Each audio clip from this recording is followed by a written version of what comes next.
UFC 253, the co-main event is Dominick Reyes against Jan Błachowicz for the vacant light heavyweight championship. Now, just a little bit of history for you fuckers. This is the first time we're going to have a light heavyweight champion that isn't called Daniel Cormier or John Jones since 2011. Let that sink in. For 9 years, Cormier and John Jones have ruled that division. Now, both of these guys have been in the light heavyweight division for a couple of years. They're both experienced fighters. Dominick Reyes obviously has already had a title shot against John Jones. Many think he won that fight, myself included. Jan Błachowicz, he is a veteran of the game. I was looking earlier on his Wikipedia page. He's 37 years old. He's had a multitude of fights. And I do want to tell you exactly how many fights he's had, but I'm now clicking back into his Wikipedia page. He's had 34 bloody professional fights. That's a lot of fights, especially for a light heavyweight. So let's start with Jan Błachowicz. So look, this is a guy that started his UFC career as just another fighter, in my humble opinion. He was a middle-of-the-road fighter. He was a guy that was fighting on the European circuit. He was a champion in other organizations. I think he was a champion of KSW, the Russian organization. But he came into the UFC and he had a losing record. I'm pretty sure his initial first few fights, so his debut was against Ilir Latifi. And then after that, his next, so he won that fight. So 1, 2, 3, 4, 5, 6. So his first 6 fights, he lost 4 of them. He lost to Jimmy Manuwa, he lost to Corey Anderson, he lost to Gustafsson and Pat Cummings. Who remembers Pat Cummings, the guy that fought against Daniel Cormier when Daniel Cormier made his light heavyweight debut? Because Daniel Cormier was supposed to fight Rashad Evans and then he got injured, and then that week Pat Cummings jumped in. He was working at Starbucks that week of the fight. And he came, I don't know why I'm talking about him. But anyway, look, so he came into the UFC, and this was back in, so he came in the UFC in 2014.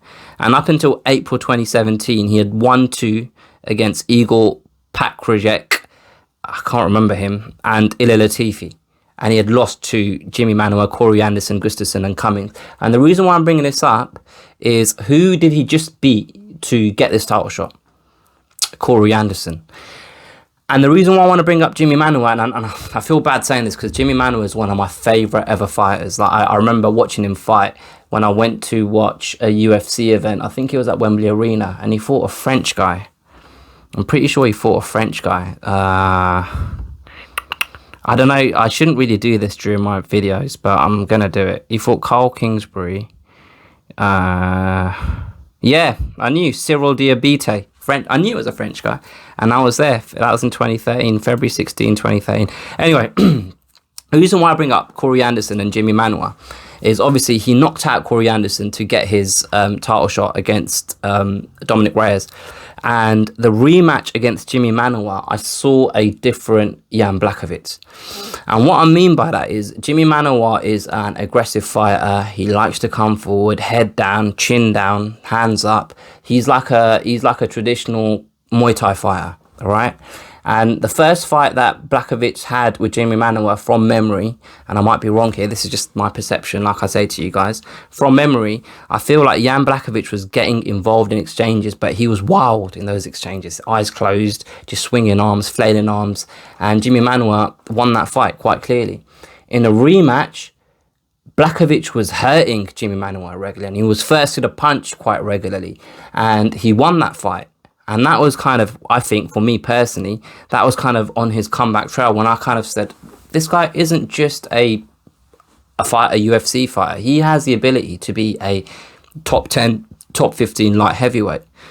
Back then, I didn't think he would get to the level that he's managed to get himself to, if I'm entirely honest with you. And the reason that is he doesn't do anything flashy. He doesn't. He's not a flashy fighter.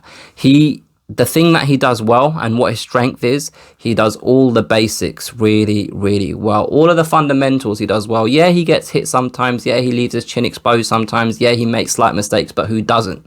Who doesn't? This is the fight game. If you jump in a pool, you're gonna get wet. Do you know what I mean? You get in an octagon, you're gonna get hit. But at the same time, he's not making stupid mistakes. He's not he's not leaving big gaping holes and gaps for his opponent to just say, oh, well, if you're gonna just leave your hands down, all right, I'll hit you in the chin if you really want me to. Do you know what I mean? So I think he's improved, and the reason he's improved isn't necessarily just down to his training and his technique. I think it's just experience.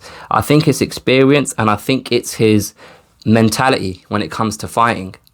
And I think he's less gung-ho, and he's more ready to wait, and he's less tense when he's fighting. And I think we saw that in his fight against Luke Rockhold, and I think we saw that in the way he beat Corey Anderson. Now, I do have a slight suspicion that Corey Anderson and Luke Rockhold are two guys that slightly underestimated him. But that's not his problem. All he has to do is fight the guy that's in front of him. And if they want to underestimate him, then that's their fault. Do you know what I mean? Dominick Reyes. I feel like Dominick Reyes is an athlete. He's an athlete first, and I wasn't sure whether he had the fighter's instinct that I spoke a little bit about in my Israel Adesanya Paulo Costa preview video. I felt initially that Dominick Reyes is a guy that was able to move his body, and he was able to control how his body moves, and he was just physically able to fight. Like, he could physically do it. He was good at throwing techniques, and I wasn't sure whether he was an actual fighter, whether he had the heart and the fucking balls to get in there, and when the going gets tough, I didn't know whether he had it in him. And I based that off of watching him fight against Volkan Ozdemir, which was also in London. That was in the O2. That was on the undercard of Jorge Masvidal and Darren Till. And I remember watching that fight in the pub, and I couldn't really watch all of it because, you know, when we're in the pub, you can't really concentrate properly. But I do remember watching that fight thinking Dominick Reyes is going to have him. I just assumed Dominick Reyes was going to beat Volkan Ozdemir. And that was a tough fight for Dominick Reyes. And I think that one of the reasons why that was a tough fight for him is he wasn't expecting Volkan Ozdemir to take him down and grapple the way he did. But Dominick Reyes since then has really improved in his takedown defense, and he clearly likes to keep the fight on his feet. And I think he proved in that fight, and also in the fight against John Jones, he's a fighter. Like, you can't question his heart and his integrity when it comes to will to win. Like, you can tell that he's there to put it all on the line, and he's willing to do what it takes to get the win. So who's going to win this fight? Look, I feel like Dominick Reyes goes into this fight as the overwhelming favourite. But what I will say is this isn't the same proposition as a John Jones. So with John Jones, I think Dominick Reyes had an element of, I've got to be wary. So he was in and out, and he wasn't really hanging around to see what John Jones was going to throw back once he threw his own techniques, whether it's a low kick, whether it's a low kick followed by a punch or whatever. Do you know what I mean? He wasn't really hanging about. Now, I do expect him to fight like this with Jan Błachowicz, but Dominick Reyes is a guy that also, let me just go to his page because I want to say something, but I don't want to say it without actually telling the truth. Yeah, he's a guy that starts fast, because I just wanted to make sure. In his UFC career in itself, so his first 1, 2, 3 fights, first round finishes, and then first round against Chris Weidman. So he's had 3 fights that have gone the distance in the UFC. He backs himself, and he's not scared to throw early. And if he feels like he's got his opponent hurt, he goes in for the kill.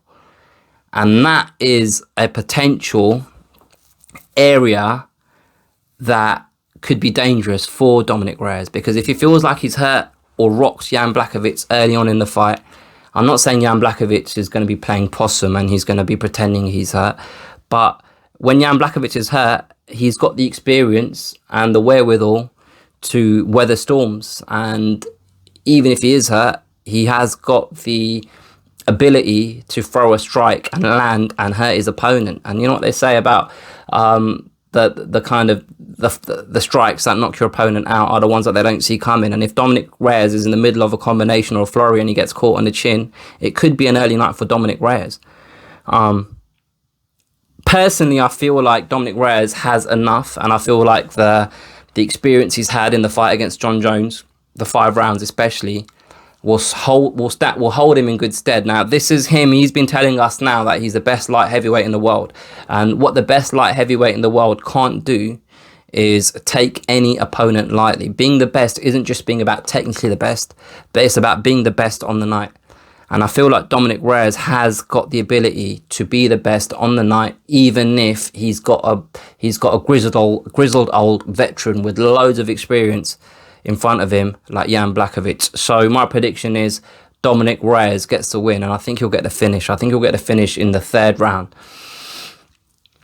But I'm not just sitting on the fence. I wouldn't be surprised if Błachowicz beats Dominick Reyes, but I can't see him beating him on points. I can see him beating him via finish, and that'll be a tough ask because obviously he's only lost 1 fight, Dominick Reyes, and it was on points. So I don't know whether he can finish Dominick Reyes. I don't know whether he can really hurt him and finish him, but I can't see Jan Błachowicz beating Reyes on points. But what I do know about Jan Błachowicz is he's an honest fighter, and what I mean by that is he puts in the work. He's a hard-working fighter. He's not scared to go to the deep end. He's not scared to be hurt and keep fighting. He's not just going to wilt. He's not going to get undone by pressure. He's not going to get disheartened. He's not going to let his shoulders drop off, in the 4th round or something if Dominick Reyes is having everything go his way. So he's going to be a live, dangerous opponent throughout the fight. So for me, this fight hinges on Dominick Reyes' mindset and his own ability to concentrate until the fight's over, because if he doesn't, Jan Błachowicz is a very dangerous opponent for anyone in that division. So yeah, that's my thoughts. Those are my thoughts on the fight. Let me know what you guys think. Again, don't be scared to hit the like button. Please comment your own opinions. If you want to expand on anything that I've said, do that. Go in my description and then follow my social media and all of that. It'll be fun for both of us. And yeah, I'll catch you guys next time.